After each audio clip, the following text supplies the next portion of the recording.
This is the 5 oldest bars in New York City. Brought to you by Get Lost, Inspire Travel. Let's begin. 10 a.m. in June, we hit up PJ Clarke's. Opened 1884. 915 3rd Avenue. Armed with a camera, a few good friends, and a willingness to day drink, we dove into one of my favorite places to put one back. While this old girl has been around a while, she still feels like a local bar, a place you can come and not be bothered. The bartenders know when to talk, when not to, and how to make a rusty nail. There's all the hallmarks of a great city bar.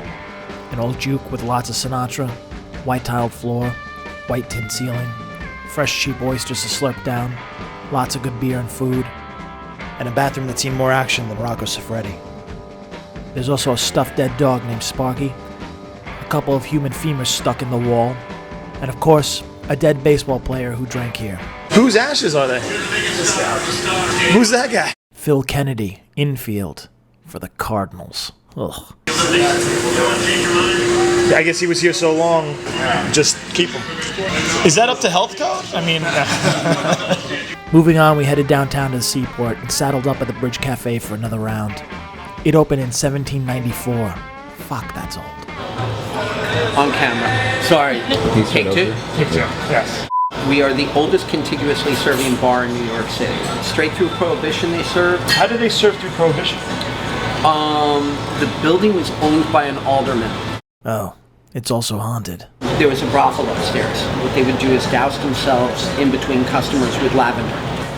Myself and one other staff member, one table here, kitchen's already gone home.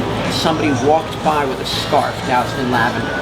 And we all kind of looked at each other, and my exact words were just far out. And that was it. Sorry. Moving on to a broad named Pearl, we visited the historic Fraunces Tavern. Fraunces Tavern. Fraunces Tavern? Fuck it. Further paddling down the Beer River, we enjoyed the lively scene, replete with old-timey Irish music, which provided the perfect backdrop to feel this old girl's history. But it made me have to ask. Is this the oldest bar in New York City? It depends. It's 250 years ago since Samuel Francis signed the lease in this place. There's a debate. Yes, there's a debate, yeah. That's the oldest standing structure in New York. All that brick was imported from Holland. George Washington said goodbye to his troops. The Sons of Liberty used to meet here to plot against the Brits when New York was the original capital. They had a Department of War, the Treasury were based in this building. Now this dude from Long Island is based in this building. Get her digits, bruh. We said goodbye to the warm oak and soft light of Fraunces Tavern and made our way to our penultimate stop, Pete's Tavern, 1864 on 18th and Irving. It had been a good 6 minutes since our last beer, so we put another one away before getting the info on Pete's. Pete's has been here since 1864 when it was originally a hotel. It was called the Portman Hotel. We have the upstairs room. That was originally a holding area for Ringling, Barnum, and Bailey Circus. Really? Yeah.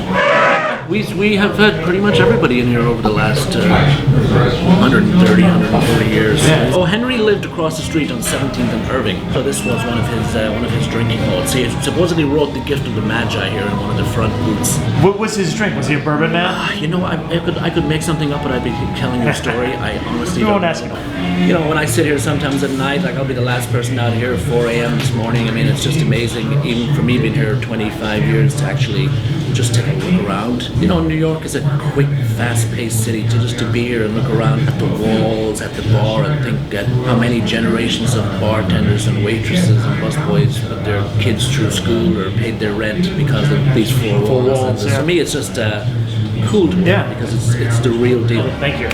Last up was my local, McSorley's. Where you never feel sorely at McSorley's. Sorry about that. Where do you start? The beginning.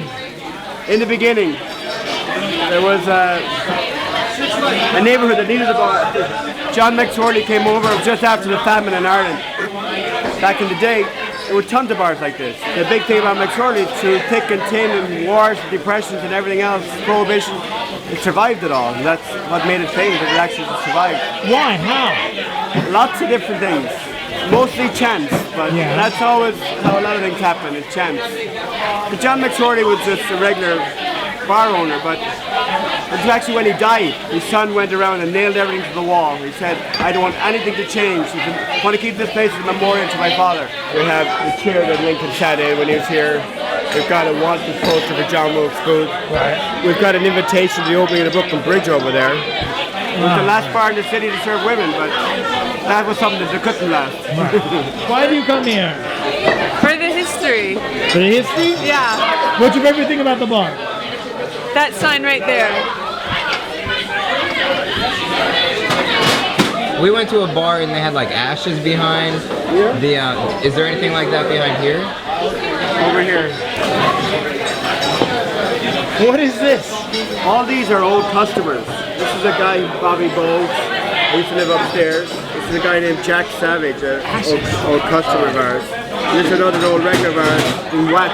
He's been drinking here for 40 years. Those are their ashes? They're ashes, yeah. My favorite part is watching this young blood find out that there's 3 dead people behind the bar. That's the magic of New York. It is always something new to learn about, and it's probably about where the bodies are buried.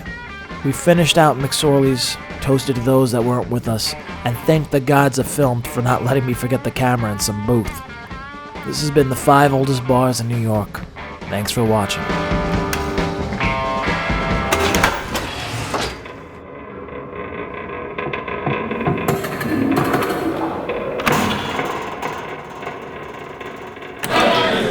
These are the best urinals in the world. You feel like Superman in here. It's like the Fortress of Solitude. And then when you're done, like old school. Train's coming, choo-choo!